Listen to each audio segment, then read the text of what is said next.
Okay, so still talking about males and kind of the approach that we take for the peak week. I was just saying that my I don't know if it's my way, but the way that I do things is pretty similar. We start at the beginning of the week, say a Monday, and we're going to start increasing water. So we start about 3 liters, and then each day leading up until Friday, we increase it by about 1 liter. So that way your water intake's going up, you're pissing like crazy. By the end of the week, you can't be, more than 10 feet away from a bathroom because you're just peeing constantly. Yeah, and that's really important because you need the act of looking how you want to look as a bodybuilder. You need water. Right. You don't want any water under the skin, and so by doing that, when you're increasing it so much and you're peeing it out, you're constantly flushing it out. But there's always water available in the bloodstream, which you need. And the body senses it. It senses that you have plenty of water. And so, when you do your carb up, whether it's Wednesday or Thursday or however that goes, there's plenty of water. And again, you should still have your sodium. Like, I don't cut sodium or anything like that. In fact, even during the duration of the diet, sodium is usually pretty high. I think I mentioned that. Throughout the diet. And depending on how someone looks and what we're doing with their diet, like you said, usually things are going to be, Monday through Wednesday or whatever, either going to be like medium carbohydrate to low carbohydrate, depending. We'll kind of bump it up a little bit on Wednesday or Thursday, depending on how they're looking. And then, do you do a depletion workout or anything? It's the same workout, but what we'll do is just kind of drop calories a bit lower on those days, just leading in. And the only reason for that is if their glycogen stores were high enough, just by dropping the calories a little bit, especially from carbohydrates or whatever. Everyone's so different. All the on how many carbs they're at, coming down to that last week is very different for a lot of people. But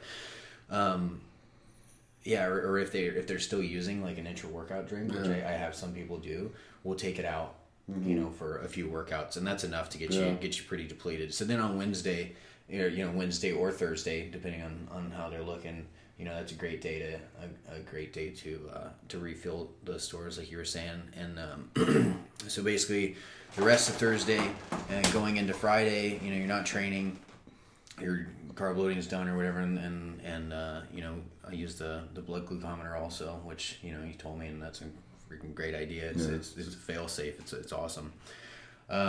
So same thing again on Friday. There's a certain point during the day where we're gonna shut off that water, and usually it's around the evening time, 6 or 7 p.m. But what happens is your body, it basically overshoots, and I have to credit Dr. Scott Stevenson for smart guy. Yeah, really smart guy. Read this a long time ago. I thanked him for it in person years and years later. Little did he know someone read it that many years ago, and it really rubbed off. But so the body's going to overshoot, kind of like a thermostat, and think that like there's plenty of water, all this stuff is everything's totally fine. It's just going to keep peeing and peeing and peeing, and I end up a lot of times I have people track how many times they keep on urinating after a gallon of urine is about 8 pounds.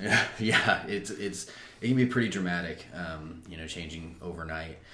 And so what we do is we lower sodium on Friday. So Friday is a lower sodium day as they're excreting. So it's kind of that dry out period. They already have their muscles full of glycogen, everything's there, and then we kind of dry out. And the next morning, again, like you said, we check the blood glucometer, see where they're at, and depending on that, that's what's gonna dictate what breakfast is, and what we're gonna do for the rest of the meals leading up to the show. If they're over, if they're under, using insulin, if we need to add water back in. I don't usually like adding water back, like you said, you can look pretty good, but you're probably not going to be where you need to be. And luckily, so if you notice, like, I don't think either of us mentioned diuretics because I don't use them. Well, one thing that I learned is that much like everything you read as far as bodybuilding goes on the boards, diuretic is a guys on the board approach. Yeah. I find diuretic use is very infrequent amongst nutritionists, trainers, and top-level bodybuilders. And the reason is, it's an indiscriminate water puller. The goal is water partitioning. You want as much water in the body as possible as long as all of that water is in the muscle and none of it is under the skin. Yeah. You take a diuretic, it's just going to pull it from everywhere. It really is called water manipulation for a reason, not just dehydration. You want to move it by using carbs and sodium and all that type of stuff we're talking about. So... yeah, and throughout the rest of the day, and I agree, like, if you looked great at the morning show and all that stuff, and you go out and you have a burger and fries, you just look, I I don't know, you almost look better. Yeah. I've never seen anyone really screw it up. Yeah, you from going out usually and do having look lunch. better. Yeah, I mean, you almost to the point where you kind of think about doing that before the morning show. But yeah, and you eventually you're going to look worse. But the process of that extra sodium, moving water back under the skin and all that takes more than a couple hours. That's a day or two, and so you usually even look better the morning after the show still. Yeah. One thing I would like to say is about like the taking out water too soon or carb loading too late. With a lot of the distended guts that people see, and they're always talking about growth hormone or whatever else, or all this insulin or whatever it is that causes these large guts. Well, if you're trying to carb load at the last minute, or you've been doing some weird shit where you take out the water way early, and where you're taking less water in over the week, and then you're trying to get carbs, they're not going to go anywhere. Yeah. They're going to sit in your stomach like a bowling ball, and then you'll have that distended look. So if you're eating a big breakfast trying to carb up or whatever, and you're not accounting for the sodium or the water that's needed, like if you look water in the morning, of course, take in some sodium and whatever's necessary depending on your blood glucose. But the problem with that is what's going to happen is that water's going to pool where the sodium is, which is in the stomach and in the bloodstream. So that water, it's going to tighten your skin up, but that water's all going to get sucked into your gut, right? And you're going to look. And you look like you're pregnant. Yeah. So anyway, that was my addendum. There is one.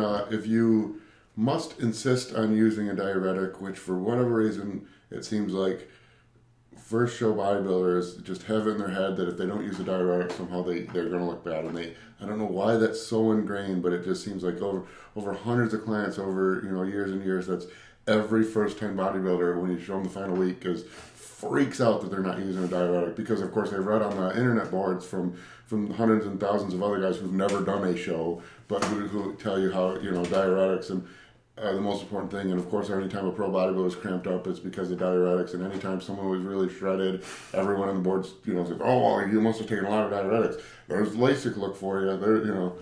If you absolutely must need to do that, the only thing I would do differently is follow basically the same thing, but then you just don't reduce any sodium at all on Friday.